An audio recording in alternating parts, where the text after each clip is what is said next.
साहब। तो आज हम लोग जा रहे हैं टीकमगढ़ और हमारे साथ हैं हमारे चाचा जी शंकर जी के दर्शन करने के लिए। तो चलिए अब आगे मिलते। हमारा वीडियोग्राफी हम कह रहे हैं चर्चा कर रहा है। देखो जी पौनों की बड्डे लाल पौनों की बन रहा है। आज हम लोग आए हैं कुंडेश्वर धाम जो कि टीकमगढ़ ज़िले में स्थित है और हम आज मतलब मंदिर का यहाँ पर दर्शन करने भी आए हैं और कुंडेश्वर का जो कुंड है वो भी आपको दिखाएंगे। तो हमारे साथ हैं हमारे चाचा जी विनय मिश्रा जी और विजय। तो बताइए चाचा जी, मतलब यहाँ आके आपको कैसा लगा? यहाँ पर आके हमको बहुत शांति मिली। भगवान शिव के दर्शन किए हम लोगों ने और भगवान की कृपा से सब मंगलमय हो रहा है। चलिए, और विजय आप बताइए आपको यहाँ आकर कैसा लगा है? बहुत अच्छा लग रहा है। यहाँ पे आके बहुत अच्छा तीर्थ स्थल है और यहाँ पे आके एक सुकून टाइप का मिलता है जगह पे। हम श्री भोलेनाथ जी का मतलब पौराणिक मंदिर है यहाँ पे। अभी थोड़ी चल के उनकी मूर्ति दिखाते हैं। चलिए, तो हम आगे चल के आपको दिखाते हैं कि मंदिर में किस प्रकार का मंदिर है और यहाँ पर किस प्रकार की भक्तों के लिए व्यवस्थाएं की गई हैं और यहाँ की कुछ जो मान्यताएं हैं, जो यहाँ की लोकल धार्मिक मान्यताएं हैं, उनके बारे में भी हम बात करेंगे। तो चलिए अब हम चलते हैं और आपको कुंड दिखाते हैं सबसे पहले। तो अभी जहाँ पर हम लोग खड़े हुए हैं ये है सिद्ध आश्रम टेकरी शिवधाम कुंडेश्वर। तो यहाँ पर अगर आप मंदिर आते हैं तो कुंड के इस तरफ ये स्थान है, आप देख सकते हैं। मंदिर उस तरफ है और इस तरफ ये सिद्धधाम टेकरी है। तो यहाँ पर भी आना है और यहाँ पर भी शिव जी का मंदिर है एक छोटा सा। तो वहाँ पर आइए, दर्शन कीजिए और यहाँ पर सुकून है। तो उस काफ़ी सुकून भी यहाँ पर आकर मिलता है। तो आपको एक बार यहाँ पर विजिट ज़रूर करना चाहिए ताकि आपकी जो मानसिक रूप से आप अगर कहीं ना कहीं असंतुष्ट रहते हैं किसी भी प्रकार से, तो आपको यहाँ आके मतलब भरपूर आपको यहाँ पर शांति का अनुभव होगा, आध्यात्मिक रूप से भी और मानसिक रूप से भी। चलिए अब हम आपको यहाँ पर कुंड दिखाने वाले हैं जो कि तो हम लोग कुंड पर ही खड़े हुए हैं और ये कुंडेश्वर धाम का ये कुंड है। और ऐसी मान्यता है कि जो भगवान कुंडेश्वर का जो धाम है वो इसी कुंड से ही मतलब उनका यहाँ से नाम यहाँ पर प्रसिद्ध हुआ है, फेमस हुआ है। तो कुछ हम हमारे थोड़े चाचा जी भी बताएंगे। तो चाचा जी, ये है कुंड जहाँ से भगवान शिव का कुंडेश्वर नाम पड़ा है और यहाँ पे जो भी भक्त लोग आते हैं और इस कुंड में स्नान करते हैं तो उनके जो रोग है वो भी दूर हो जाते हैं और भगवान कुंडेश्वर की कृपा से उन सभी आदमियों की मनोकामनाएं पूर्ण होती हैं।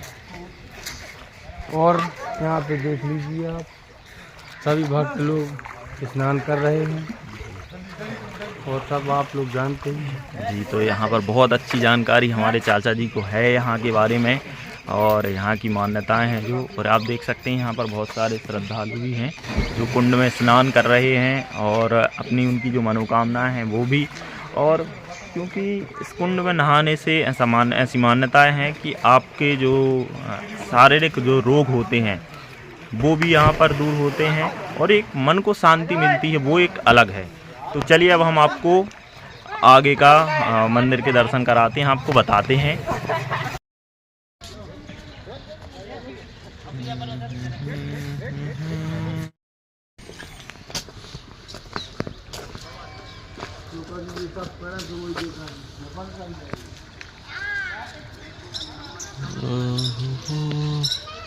कुंडेश्वर धाम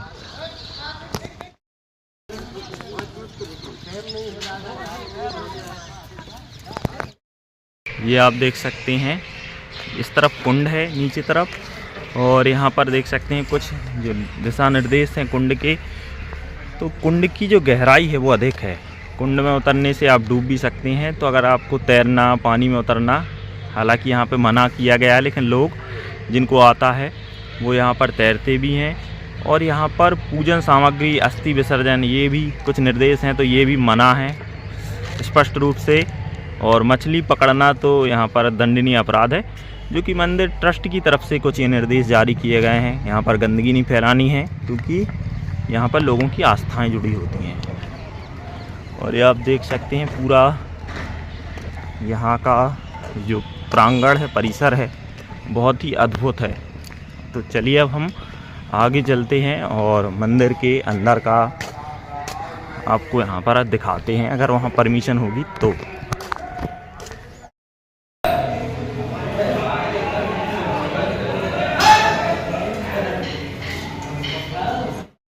यहाँ पर कुंडेश्वर मंदिर के अंदर यहाँ पर आ चुके हैं और ये पूरा मंदिर का प्रांगण है।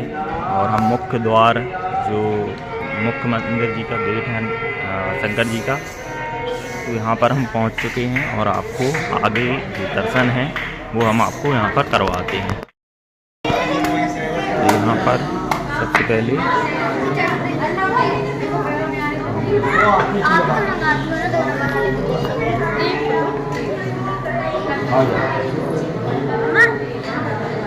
यहाँ पर काफ़ी मात्रा में यहाँ पर श्रद्धालु भी आए हुए हैं और यहाँ पर जो शंकर जी हैं उनकी पूजा पाठ करके अपनी उनकी जो इच्छाएं हैं, मनोकामनाएं हैं,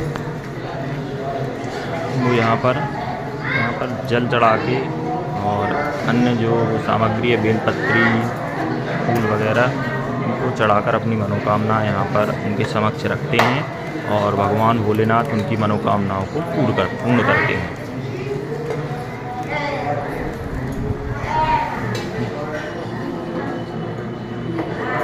ओम भोले।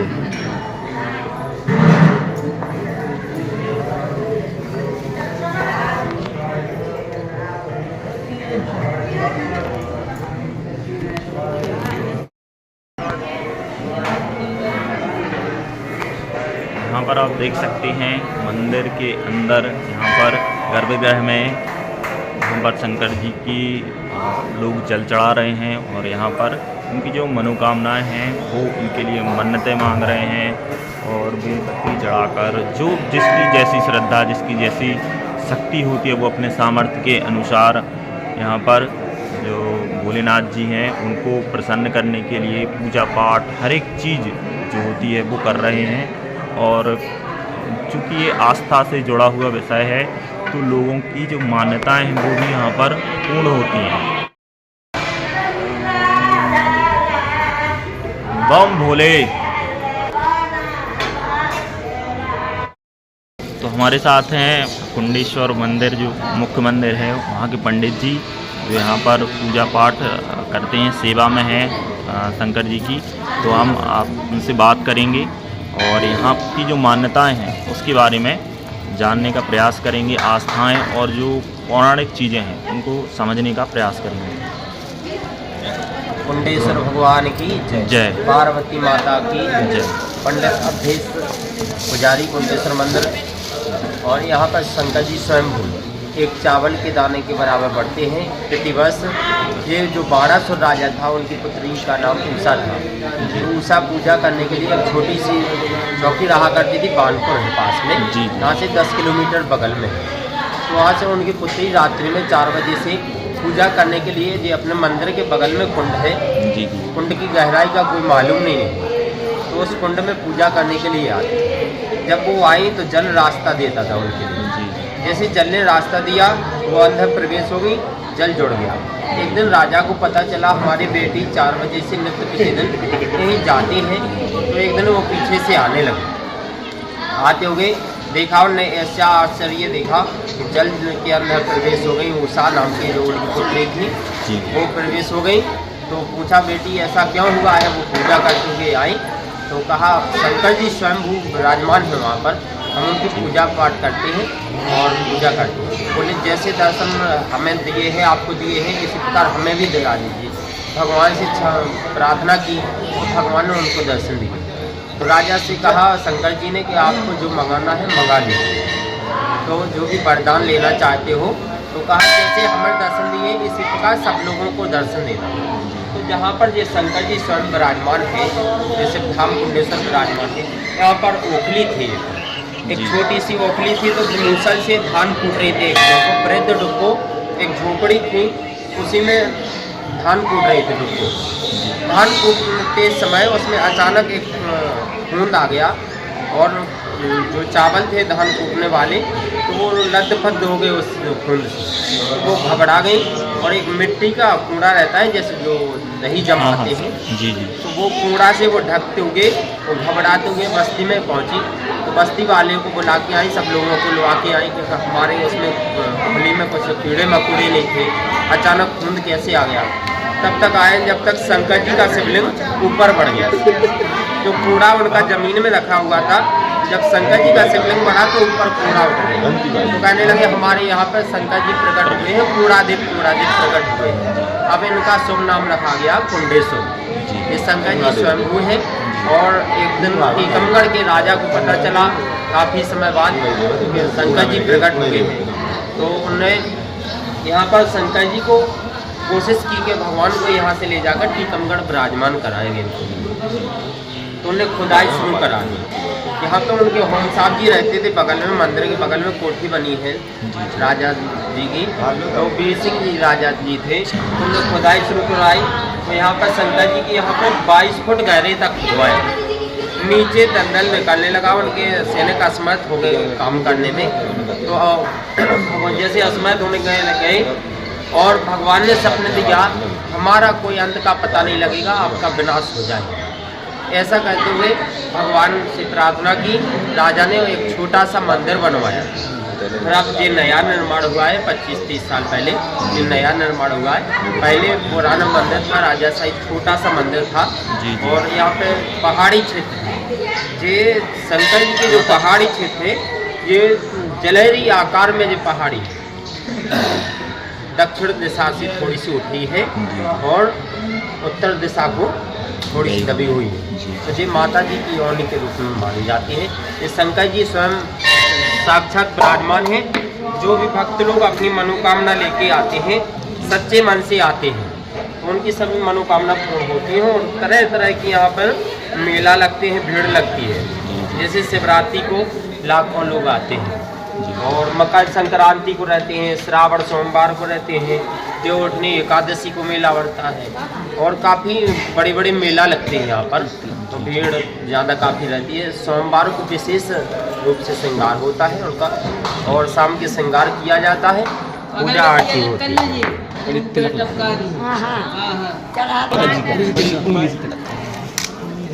पंडित जी आपका बहुत बहुत धन्यवाद। आपने इतनी अच्छी जानकारी हमको यहाँ पर दी मंदिर के बारे में और यहाँ की जो पुरानी मान्यताएं हैं। थोड़ी सी जानकारी बस कुंड के बारे में और चाहेंगे जी। कुंड के बारे में जो मान्यताएं हैं। कुंड है ये यहाँ पर शंकर जी का जो प्रकट हुए हैं उसी कुंड से जी। तो ये शंकर जो कुंड की गहराई का मालूम नहीं है कितना गहरा है जी जी। और वहाँ पर ऐसा सुनते हैं जो प्रशासन द्वारा उनको उसका नाप किया गया, तो उसकी गहराई का कोई मालूम नहीं किया गया। और जो देहातों में वो रस्सी बन रहती है, जो कांस वाली रस्सी रहती है कपाई वाली, तो वो 7 पिंडी देहातों से वो देहात वालों ने नाप किया उसका। तो एक लोहा बांध के उसमें 7 पिंडी डालते गए, जो खटिया बनाने वाली रस्सी रहती है। तो ऐसे उसकी गहराई का मालूम नहीं है कितना गहरा है, वहाँ की अथाह है गहराई। हाँ। और ऐसा सुना जाता है कि वहाँ पर शंकर जी का मंदिर बना हुआ है कुंड के अंदर। वहाँ पर पूजा करने के लिए वो आते हैं। और ये यहाँ पर सभी लोग जैसे कोई फोड़ा फुंसी हो जाते हैं, हाँ। कुंड से नहाने से उससे सही हो जाते हैं। सही होते हैं। तो चलिए बहुत बहुत धन्यवाद आपका। ये शंकर जी यहाँ पे जैसे अपन लोगों को मसे हो जाते हैं। जी जी। मसे टाइप के उनके बने हुए हैं पास से। और जहाँ पर ये शाम के जो श्रृंगार होता है, यहाँ पर शंकर जी का पूरा ओम का आकार बना हुआ दिखाई देता है। वहाँ से बाहर से जब उनको श्रृंगार के समय पे अभी जल चढ़ा हुआ है, तो अभी दिखाई नहीं दे रहा उससे। और ये शेषनाग अवतार है, ये पंचमुखी शंकर जी यहाँ पर उनका ये शेषनाग देखो, ये उनके नीचे से पूजा लेते हैं, तो उनका फूल लगता है। पंचमुखी शंकर जी है। और ये जैसे अपन लोगों की मस्जिद हो जाती है, मस्जिद टाइप की ये स्वयं साक्षात। और ये उनके यहाँ पर दर्शन होते हैं काफी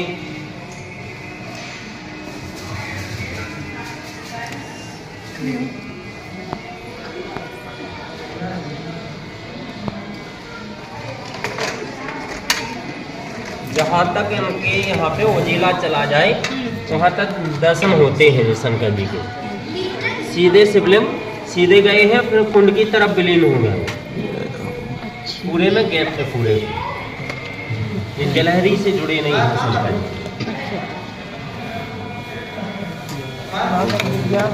हाँ, जहाँ तक उजीला चला जाए वहाँ तक दर्शन होते रहते हैं।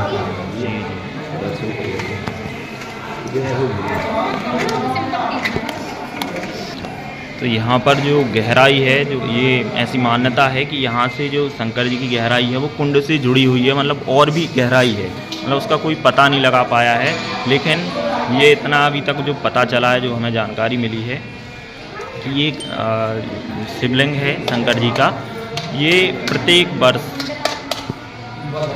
थोड़ी बहुत मात्रा में बढ़ते भी हैं और कुंड के साथ कनेक्टेड भी हैं। की जय, हर हर महादेव।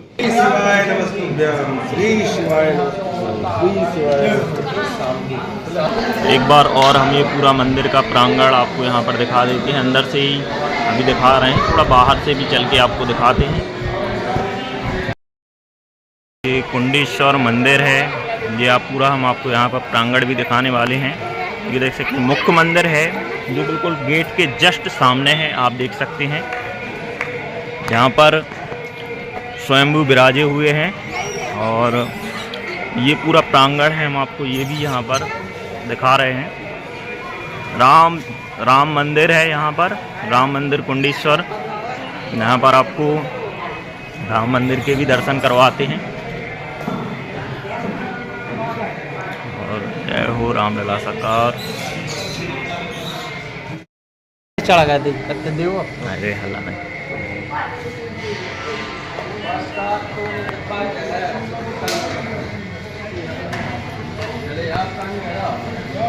प्रसाद अगर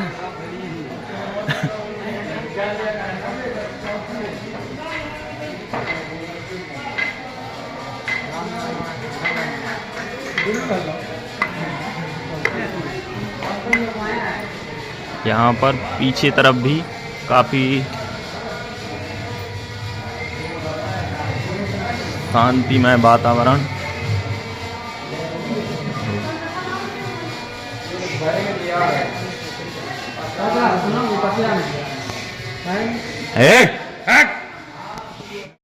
तो यहाँ पर पूजन का समय यहाँ पर लिखा हुआ है। प्रथम पाली सुबह 8 बजे से 11 बजे तक आप पूजा कर सकते हैं। फिर द्वितीय पाली 11 बजे से दोपहर 2 बजे तक, और तृतीय पाली में आप 2 बजे से शाम के 4:30 बजे तक आप यहाँ पर पूजन कर सकते हैं, जो कि समय मंदिर समिति के द्वारा निर्धारित किया गया है।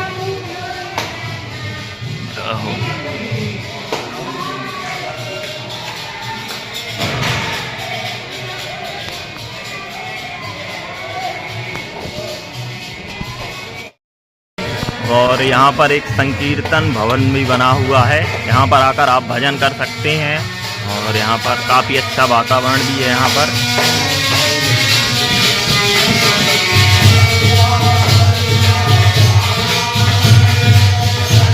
पर एक चालीसा है कुंडेश्वर भगवान का।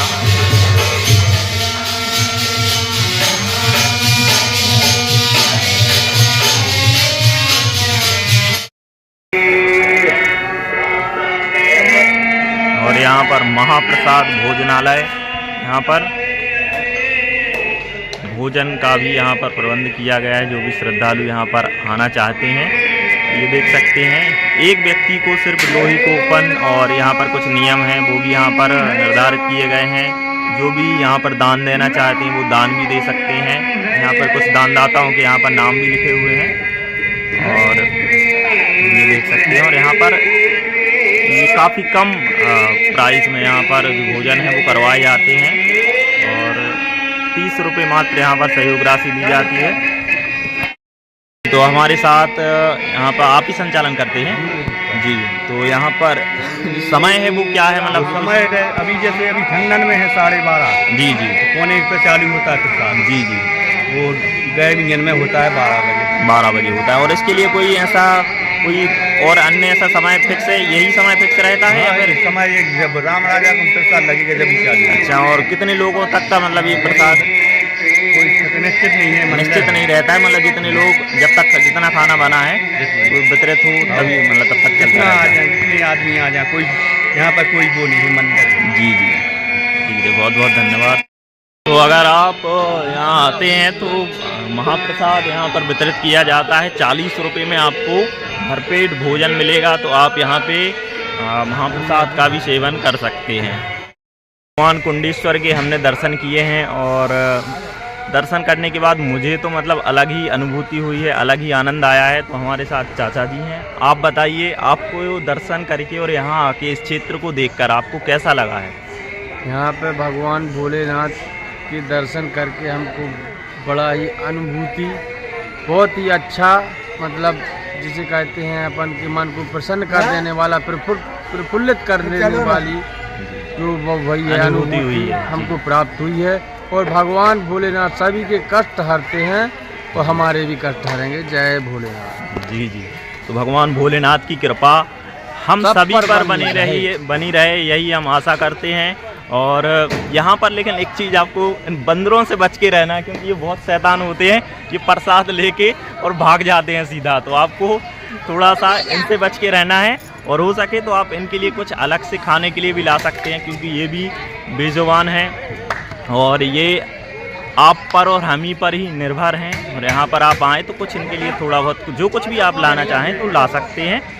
और बाकी यह वीडियो हम यहीं समाप्त करते हैं। आपको यह वीडियो देखकर कैसा लगा हमें कमेंट करके ज़रूर बताएं और हमारे साथ ज़रूर जुड़ें, ताकि आपको इसी प्रकार की जो हमारे विस्तृत क्षेत्र हैं, प्रसिद्ध क्षेत्र हैं, उनकी आपको हम जानकारी आप तक पहुंचाते रहें।